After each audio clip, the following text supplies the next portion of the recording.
You're listening to Shortwave from NPR.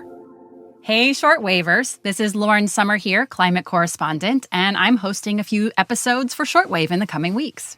And let me be the first to say hello, Lauren. Hey, and hey to you, Jason Beaubien, Global Health and Development Correspondent. Today, we wanted to take a look at COVID outside the U.S. because, as we've seen over and over, the pandemic means we're all connected. Yeah, during the pandemic, I've been reporting on the World Health Organization. I've been watching this pandemic's trajectory all around the world. In fact, in the very early part of the pandemic, I was in Hong Kong. Last summer, I did a stint in West Africa. I recently returned from Peru. And next month, I'm heading to the Middle East. Okay, wow. And it's an intense time to travel. Absolutely. And it's also interesting because there's a huge range of strategies out there as different governments are dealing with the pandemic in different ways. You know, some countries are still trying to keep COVID out completely. Others are starting to look ahead to when the virus might become endemic. So today on the show, we'll talk to Jason about where the disease is spreading, what vaccination rates look like globally, and 2 years into the pandemic, what the WHO says is necessary to control its spread. You're listening to Shortwave, the daily science podcast from NPR.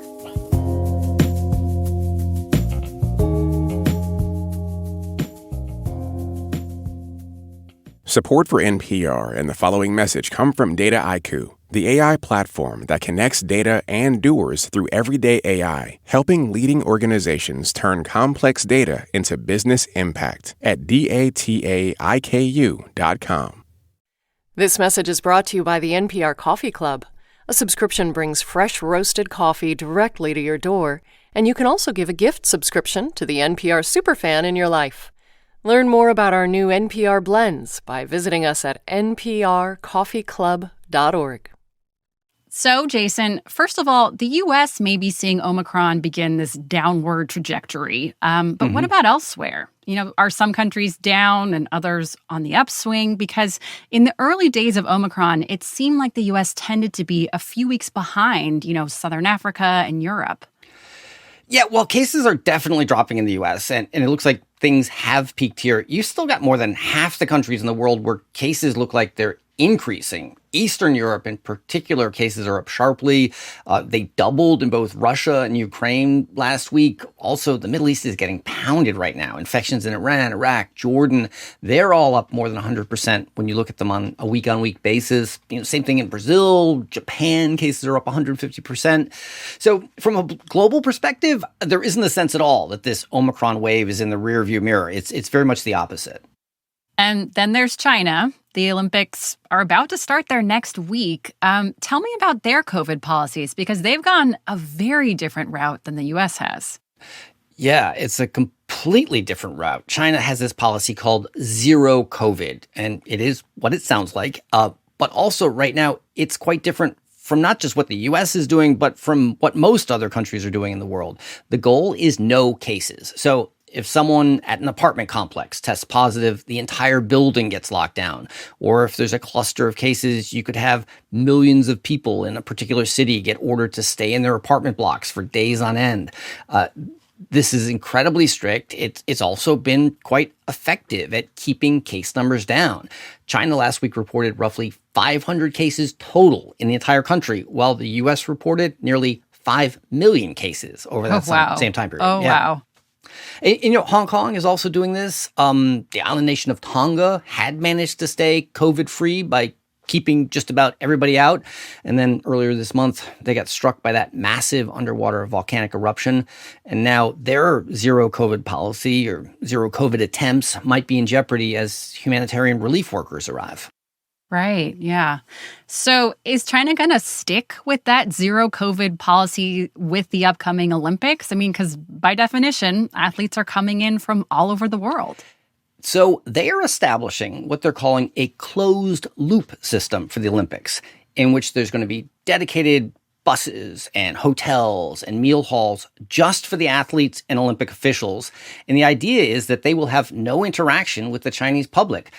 It's very similar to what Hong Kong has done with cargo flights in and out of the city. They had, by our standards, some minor outbreaks of COVID in Hong Kong related to flight crews. So Hong Kong set up, in essence, a closed loop system in which crews from FedEx and other international shipping companies, they had to have all of their staff remain in a bubble. They can come in and out of the airport to deliver goods, but they can't leave their hotels or go out on the streets. The Olympics in China are supposedly going to function the same way, and we're just going to have to see how that goes. Yeah, wow, okay. So, and there's also vaccination. Do the athletes going to the Olympics have to be vaccinated? Officially, they don't. However, if they show up unvaccinated, unless they manage to get an exemption from the International Olympic Committee, they'll have to do 21 days in quarantine at a government-run hotel. And these quarantines are incredibly strict. People often aren't even allowed to leave their rooms.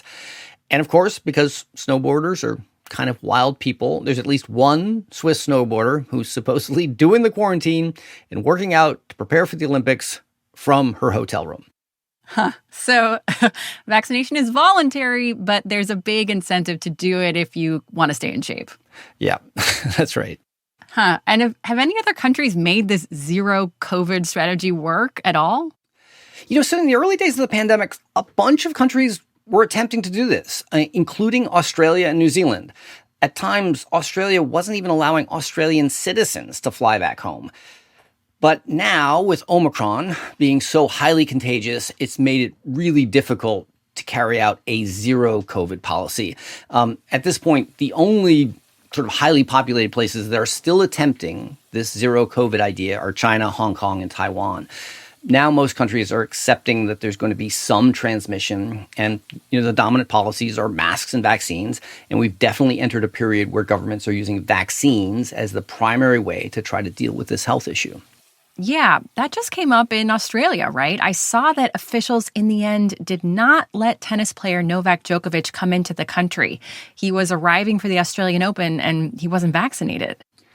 Yeah, that's right. As I mentioned, Australia and New Zealand tried this zero COVID thing for a long time, and ordinary people had to put up with very lengthy lockdowns and returns to lockdowns whenever a new cluster of cases were turned up.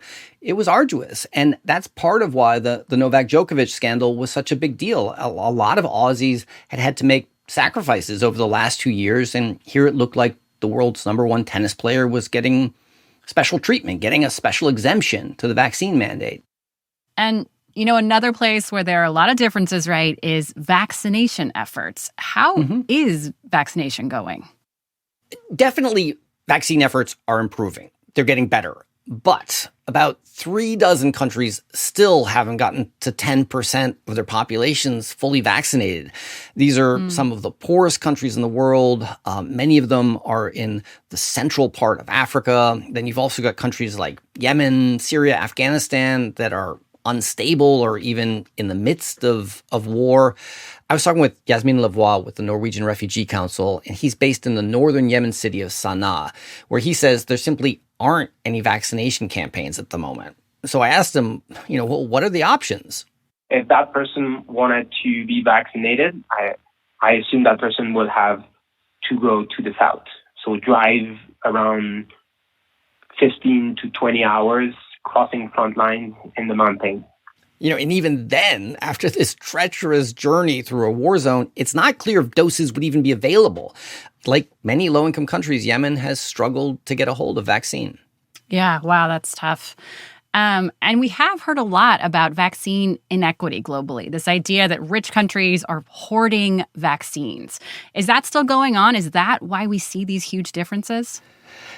It is still part of the problem, but it is no longer as much of an issue as it was last year and earlier in the pandemic. Vaccine supplies are definitely increasing. They're more accessible even than they were a few months ago. That said, places like Haiti, the Democratic Republic of Congo, they're still under 1% vaccinated. Yemen, which we were just talking about, it's 1.2%. Lavoie with the NRC says that in some of these places, war zones, places with intense poverty, COVID vaccination simply isn't a high priority for people who are living there. When you're trying to find food, when you want to make sure that all your children are eating well, that you need a rooftop, you need decent toilets, and then you have to move constantly because of the conflict. These are reasons why people are not getting vaccinated too. Wow, geez. So then the big picture question, of course, given all these challenges, what's the plan to get this pandemic under control? We keep asking this, right? Right. And that is the million-dollar question. And from the beginning, the WHO has been trying to offer a plan for this. And, there's still a lot of challenges, but the world is in a much better place than a year ago. We have to remember that it was at the very end of 2020, so just over a year ago, that the first COVID vaccines got regulatory approval and started to roll out. And a lot has happened in the last 12 months. The WHO's COVAX program has finally gotten a steady supply of vaccines to distribute. More doses are available to purchase. There are other vaccines in the pipeline. There's almost 300 in development, and a few more of those candidates could get cleared by the WHO or some other regulatory body soon. Financing is now in place for some of the poorest countries if they want to try to get out and buy vaccine. Not even just vaccine, but also buy syringes and pay healthcare teams to do mass immunization drives, get upgraded freezers to do these kind of things. Yeah. So 70% of the world by June, that obviously sounds like it would go a long way to reducing how sick people get in those countries that are behind at this point. How much does that number matter, though, to the rest of the world and how the pandemic plays out from here? Because I think everyone's bracing for that next variant, right? Yeah. And, we still don't know if the WHO is going to hit that 70% goal by this summer. I have to say, frankly, I wouldn't bet on it. But even if they get close to that target, it will mean that the healthcare workers, the elderly folks, the most vulnerable in these countries are vaccinated. And this will make a big difference. It'll mean that the virus is much less of a threat. Hopefully, it will reduce the potential for these other variants to emerge because you won't have places where huge amounts of transmission is going on. And hopefully more and more things can get back to some semblance of normal. Semblance of normal. We keep coming back to that idea. Thank you, Jason, and travel safe in the coming weeks. Thanks, Lauren. This episode was edited by Giselle Grayson and produced by Chloe Weiner and Thomas Liu. Catherine Seifer checked the facts. The audio engineer was Kwesi Lee. I'm Lauren Sommer, and you've been listening to Shortwave, the daily science podcast from NPR.